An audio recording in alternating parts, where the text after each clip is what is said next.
دا چا لیکلي په مري کې چې کوم مړه شو شهیدان دي که نه چې د واورې لاندې ګیر شي د بادۍ لاندې خو شهیدان دي چې مسلمانان دي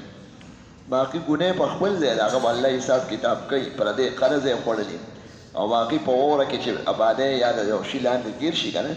نو هغه شهید د آخرت دی نور غسل به ورکوي جامې به کوي دا چې لیکلي تلاوت په موبایل سره کوي یا قرآن حکیم په تلاوت ښه دی سړی کتاب راولي صلحه او طریقه ده موبایل کې سړی کله بدنامېږي همداسې خیر جومات کې خو چې داسې موبایل وي نو کله پکې ټلیفونونه هم راځي عوام او کېدای شي پکې څه بعضې ټلیفون کې هغه لوبه هم شروع شي یا پکې څه ساز ماز بند کړي نو هر خطرناک فوټو هم راتلی شي او دا آله داسې د تهمت شان ده عموما پرې د ګناه کارونه او فضول او عبثیات پرې خلک ډېر کوي زیات خلک پرې عبث ګوري نو ته چې داسې لار کې کوې نو خلک به وایي چې هغه دی ولاړ دی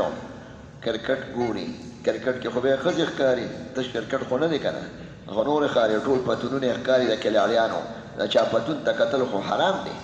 چې بربند پتون ته وکتل د سړي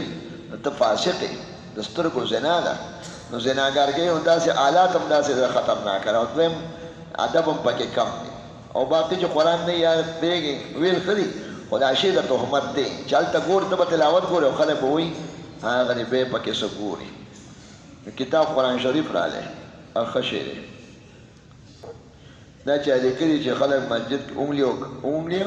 کڑا کر کے نکالتے ہیں څنګه وایي ښه ټقونه یادشي ما چې څه وایي ما کې خپې ودرئ نو ټقونه خو مونځ کې ښودل دا اشتغال بالعبث دی مونځ د دې لپاره خو نه چې ګوتو نه ټقونه وباسي او ګوتو باندې چاپي کې یو ګوته داسې اړی بل کې مالش کې دا خو د مونځ نه مخکې وروسته وکړو دا په مونځ کې مکروه دی او دې ته وایي د مونځ نه دا بل طرف ته توجه ده کتل هم ښه نه دي ګوتې ټقونه خو نه اسویلې به هم نه کوې په مونځ کې شونډه باندې به چکو لګوي داسې لکه ځان به بند کړي اسویلي پیغمبران نه کول دا د غفلت نښه چې د مونځ تاړو خیال نه دی او پریشانه دی دا چا لیکلي جومات کې حلقې د ذکر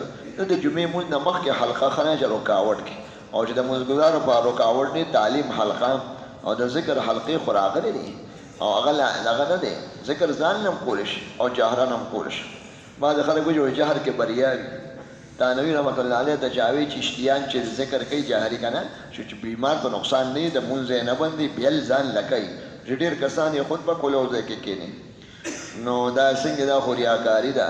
او وایي چې کوم الله والي که نه چې خدای پاک لا اله الا الله هغه غیر الله د الله په توره باندې والي چې زما د دنیا مقصد دی نه زما شورشا مقصد دی نه زما څه غرض او خواهشات مقصد دی الا الله نو د الله په توره چې د زړه نه هر څه وباسي غیر الله نه نه کېږي الله نه کېږي نو ده خو غیر الله هسې مخ کو نو چې اوښ کو نو ده به ریا کې خو د غیر الله نیت وي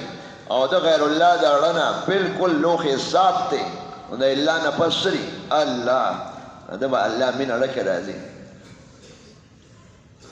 حلقه چې رکاوټ وي ښه نه دی باقي د ذکر حلقې خو راغلي مجلس د ذکر مجلس څه ته وایي حلقې ته وایي ډېرو کسان چې ناست دي او مونځ پسې زر کول او خلک مونځ کې غلطول یا جنازه کې داسې ذکر کول په جهر دا ټیک نه دی